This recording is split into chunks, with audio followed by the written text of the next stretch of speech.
தாவேகா தலைவர் விஜய் கரூர் சம்பவத்திற்கான விசாரணைக்காக சிபிஐ இன்றைக்கு சந்திக்க போறாரு. சிபிஐ பார்க்கறதுக்காக கிளம்பிட்டாரு. அவர் டெல்லி போய் சேர்ந்துட்டாரு. கருப்பு சட்டையில போயிருக்கிறாரு. இப்படி தொடர்ந்து நம்ம நியூஸ் பார்த்துக்கிட்டே இருந்தோம்.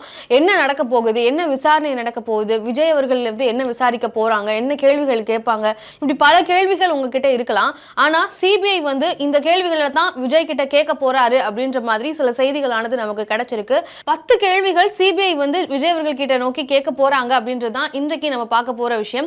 முதல் கேள்வி என்ன அப்படின்னா, ஒரு சம்பவம், அதாவது கரூர்ல நிகழ்ச்சி நடக்க போகுது அப்படின்னா ஃபைனல் கால், ஃபைனல் டெசிஷன் எடுக்கிறது யாரு அப்படின்றதுதான் முதல் கேள்வியாக பார்க்கப்படுது. அதாவது இப்போ ஒரு நிகழ்ச்சி நடந்துட்டு இருக்கு, நிகழ்ச்சி நடக்க போகுதுன்னா இந்த நேரத்துக்கு வரணும், இல்ல இந்த மாதிரியான விஷயங்கள் எல்லாம் பேசப்பட போகுது அப்படின்னு யார் என்ன டிஸ்கஷன் பண்ணாலும் ஃபைனலா இது நடக்குமா நடக்காதா அப்படின்ற அந்த ஒரு ஃபைனல் கால் எடுக்கக்கூடிய டிசிஷன் மேக்கர் யார் அப்படின்ற கேள்விதான் முதல் கேள்வி. இரண்டாவது கேள்வி, கூட்டம் அதிகமாயிருச்சு, கூட்டம் நினைச்சதை விட அதிகமா இருக்கு அப்படின்னு தெரிஞ்சும் நிகழ்ச்சியை தொடர சொன்னது யாரு அப்படின்றத இரண்டாவது கேள்வி.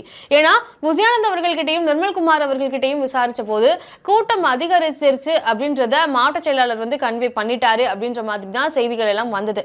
ஸோ அந்த காரணத்தின் பார்க்கும்போது கூட்டம் அதிகமா இருக்கு, நினைச்சதை விட அதிக மக்கள் கூடி இருக்கிறாங்க அப்படின்ற விஷயம் தெரிஞ்சதுக்கு அப்புறமும் நிகழ்ச்சியை தொடர்ந்து நடத்தலாம் அப்படின்னு சொன்னது யாரு அப்படின்றது தான் இரண்டாவது கேள்வி. மூன்றாவது கேள்வி, மேடையில் இருந்த போது அவருடைய அந்த வாகனம் இருக்கு இல்லையா, வாகனத்துக்கு மேல ஏறி நின்று பேசும்போது அங்க பாதுகாப்பு அதிகாரிகளுடன் அங்க கீழே இருந்து பாதுகாப்பு கொடுத்துட்டு இருக்கக்கூடிய காவல்துறை அதிகாரிகள் கிட்ட, அந்த பாதுகாப்பு அதிகாரிகளிடம் உங்களுக்கு நேரடி தொடர்பு இருந்ததா அப்படின்றதுதான் மூணாவது கேள்வியா வச்சிருக்கிறாங்க. நான்காவதாக, கூட்ட நெரிசல் நடந்த போது, அந்த ஒரு கட்டுக்கடங்காத கூட்டம் கூடி ஒரு நெரிசல் ஏற்பட்ட போது நீங்க எங்க இருந்தீங்க, அங்க வாகனத்து மேல இருந்தீங்களா இல்ல அந்த இடத்துலயே இல்லையா, இந்த மாதிரி பல கேள்விகள் எல்லாருக்கிட்டையும் இருக்கு இல்லையா. அந்த கேள்வியை விஜய் அவர்கள் கிட்டயே சிபிஐ கேட்க போறாங்க அப்படின்றதும் பார்க்க முடியுது. ஐந்தாவது, காயம் அடைஞ்சிருக்கிறாங்க இல்ல உயிரிழந்துட்டாங்க அப்படின்ற அந்த செய்தியானது உங்களுக்கு உடனடியாக கிடைச்சதா அப்படின்றதான் ஐந்தாவது கேள்வி. ஆறாவதாக, மேடையிலிருந்து பின்னாடி போங்க, அதாவது மேடை கிட்ட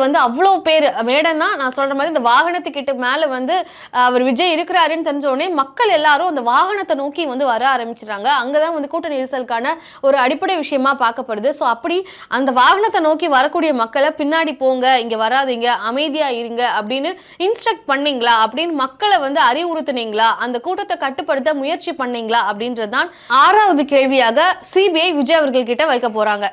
ஏழாவதாக, கரூர் மாவட்டத்தினுடைய மாவட்ட நிர்வாகம், அதே மாதிரி அங்க இருக்கக்கூடிய காவல்துறை அதிகாரிகள் கிட்ட நீங்க முன்னாடியே பெர்மிஷன் வாங்குனீங்களா அப்படின்றதுதான் 7th question. எட்டாவது, காவல்துறை கிட்ட நிபந்தனை வாங்கும் போது எவ்வளவு பேர் வராங்க, எவ்வளவு நேரம் நடக்கும், எத்தனை மணிக்கு நீங்க வரணும் அப்படின்ற மாதிரி எல்லாம் காவல்துறை சில நிபந்தனைகளை கொடுப்பாங்க. அந்த நிபந்தனைகள் எல்லாத்தையும் நீங்க ஃபாலோ பண்ணீங்களா அப்படின்றதுதான் எட்டாவது கேள்வி. ஒன்பதாவதாக, பாதுகாப்புக்கு பணிக்காக உங்க கட்சி தரப்புல இருந்து பாதுகாப்பு பணியாளர்கள் யாராவது இருந்தாங்களா, ஒரு அவசர எக்ஸிட் அப்படின்றது இருக்குமா, எமர்ஜென்சி எக்ஸிட்டுக்கான வழிகள் செய்து வைக்கப்பட்டதா, இல்ல பேரிகேட்ஸ் எல்லாம் போட்டு பாதுகாப்பான ஒரு எவ்வளவுதான் வரணும் இந்த இடத்துக்குள்ள அப்படின்ற மாதிரி பாதுகாப்பான நெறிமுறைகள் எல்லாம் பண்ணப்பட்டதா அப்படின்றதுதான் ஒன்பதாவது கேள்வி. பத்தாவதாக, கூட்டம் திடீர்னு அதிகரிக்குது இல்ல கூட்டம் நெரிசல் ஏற்படுது அப்படின்றது தெரிஞ்ச உடனே உடனடியாக என்ன நடவடிக்கை எடுத்தீங்க அப்படின்றதுதான் 10வது கேள்வி.